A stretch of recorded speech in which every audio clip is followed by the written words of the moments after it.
Unahin natin ang numero 1, the trust reflex. Sino ba sa atin ang hindi nakasanayan na magtiwala agad? Childhood pa lang, tinuturo na sa atin na maging honest, na kapag may kausap ka, totoo yung sinasabi nila. Parang default setting natin yan, di ba? Kumbaga, sa lumang computer mo na Windows XP, automatic na nakacheck yung Trust This program. Hindi natin agad iniisip na may masamang intensyon ng kausap natin. Bakit?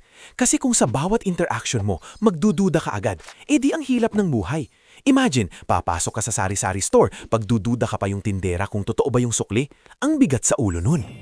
So yan ang inaabangan ng mga scammer. Bago pa pumasok sa utak mo yung baka naman, nakuha na nila ang loob mo. O kahit papaano, nabuksan na nila ang pinto ng atensyon mo. And then, boom, naipasok na nila ang kuko nila. Pangalawa, the urgency trap. Ito yung classic. Limited time offer. Act now. Only 3 slots left. O your account will be locked in 24 hours. Grabe, di ba?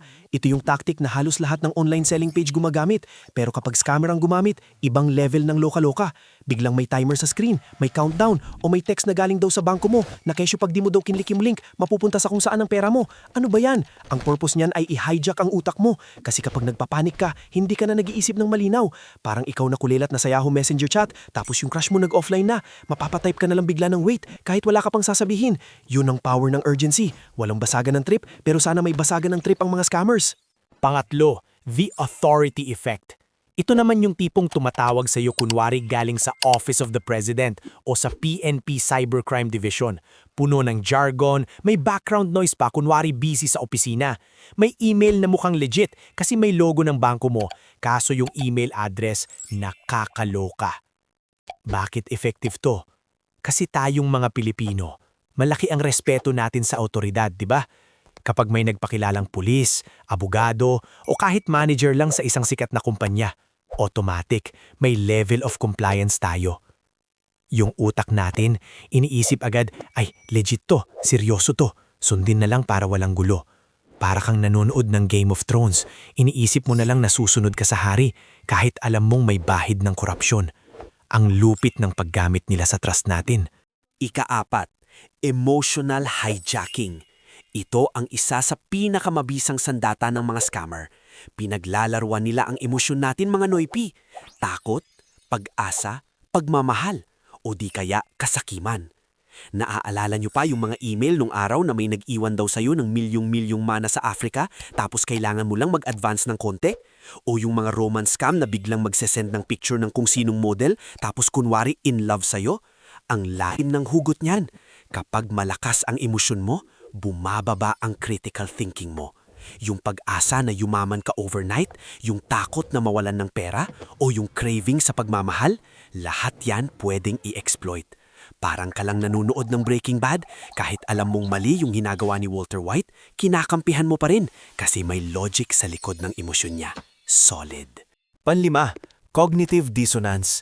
Ito naman yung kapag nakapag-invest ka na ng oras o pera, ang hirap ng umatras.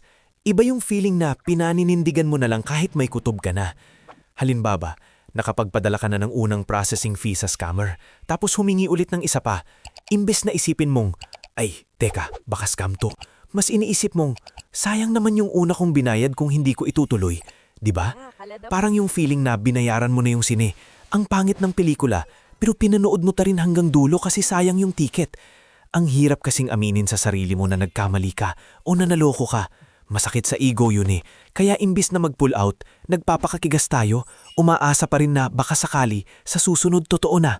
Bahala na movie yan, Noypi, na madalas mauwi sa mas malaking aberya.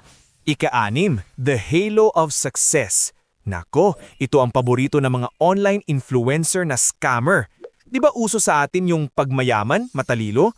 Kapag nakikita natin ang isang tao na mukhang successful, maganda ang kotse, malaking bahay, branded ang gamit, parang automatic, nag-a-assume tayo na credible sila, na mapagkakatiwalaan sila. Parang sa MTV noon, pag nakikita mong artista, iniisip mong mayaman na sila, kahit hindi mo alam kung saan ang gagaling ng pera. May mga scammer na nagpapanggap na successful trader o crypto guru, nagpapakita ng mga bank statement na peke o mga pictures na pinagsama-sama lang. Gusto nila ma-impress ka sa wealth nila para paniwalaan mo yung opportunity na ino-offer nila. Pero ang totoo, yung halo na yun, minsan Photoshop lang pala. Kaboom! Ikapito, social proof and herd thinking. Ito yung mentalidad na kung ginagawa ng lahat, siguro tama. Naalala nyo pa ba yung mga panahon na nagkakagulo tayo sa Blockbuster para mag-rent ng isang pelikula kasi trending? O yung tipong lahat ng ka-friendster mo may account sa isang bagong social media kaya naggawa ka na rin? Ganon din sa scam. Kapag nakakakita ka ng mga testimonials na puro kumita ako ng ganito, galing ng investment na to, o salamat sa mentor ko, parang nagiging normal na sa'yo yung idea.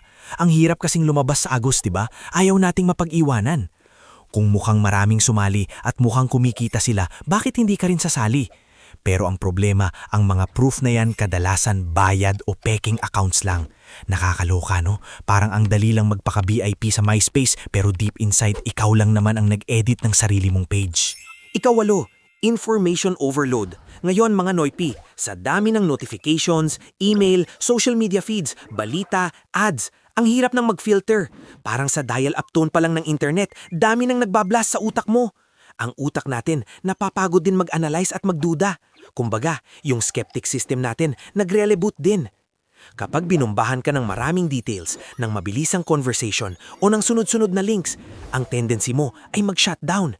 Mas madali na lang maniwala kaysa mag-verify ng isa-isa. Dito kumikita ang mga scammer. Sa gitna ng kaguluhan at pagod ng isip mo, bigla silang maglalagay ng solusyon na mukhang madali at mabilis. At doon, nahook ka na. Ang bilis, di ba? Parang kapag sunod-sunod ang tugtog sa mixtape o burn CD mo, tapos biglang may kantang ayaw mo, pero hinayaan mo na lang. Ikasyam, the confidence trap. Sino sa atin ang hindi nag-iisip na, ay, hindi ako mai-scam, matalino ako, alam ko na lahat ng modus? Yung tinatawag na overconfidence bias. Akala mo, immunity ka na sa lahat ng klase ng panluloko kasi nakakapanood ka na ng mga balita tungkol dito o nababasa mo sa Facebook. Pero ang ironya mga Noypi, ang mismong pagiging overconfident natin ang nagpapahina sa atin. Dahil akala mo safe ka na, hindi ka na nagigingat, hindi mo na dino-double check ang mga bagay-bagay, mas nagiging pabaya ka. Parang kapag naglalaro ka ng Snake sa Nokia 3310, sa sobrang confident mo sa skills mo, bigla kang kakainin ng sarili mong buntot.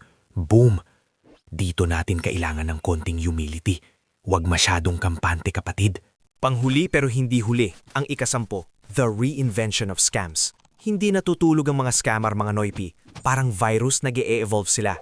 Mula sa snail mail o sweepstakes, nag-shift sa text messages na congratulations, nanalo ka ng X milyon na may load na text 10.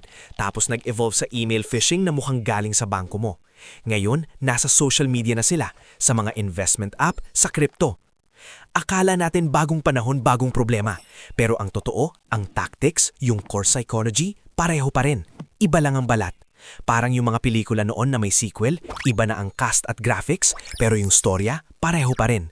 May bida at may kontrabida. Hindi porket bago ang platform, bago na rin ang prinsipyo ng panloloko. Kaya dapat mas advanced tayo. Ayos, di ba? So, ano na? Pagkatapos ng lahat ng yan, makikita mo napakadaling mahulog sa bitag. Yung climactic moment, yung bigla kang magigising sa katotohanan na, naku po, wala na ang pera ko. O yung feeling na pinaglaruan ka lang ng damdamin mo. Yung sana, nag-Netflix na lang ako ng The Dark Knight kaysa makinig sa kung sinong guro na bigla na lang nag-disappear. Ang masakit, diba? Yung dating nakaka-excite na opportunity, naging bangungot. Wasak.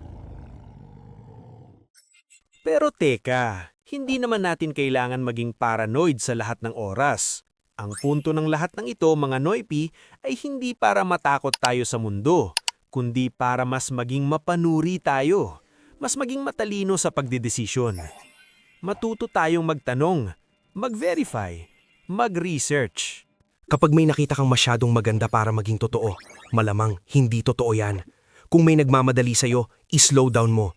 Kung may nagpapanggap na autoridad, i-check mo ang credentials. Yung mga scammer, patuloy silang nag-e-evolve, kaya dapat mas nag-e-evolve din tayo sa pag-iingat. Parang sa Matrix, kailangan mong piliin ang red pill, yung katotohanan, kahit masakit. Kasi ang blue pill, yung panloloko, mas masakit sa huli. Real talk, Noypi. Hindi lahat ng opportunity ay para sa ikagaganda ng buhay mo. Minsan, bitag lang yan. Kaya bago ka kumagat sa pain, mag-isip ka muna. Ang kalaban natin, hindi lang ang mga scammer, kundi minsan, ang sarili nating instincts. Gets mo?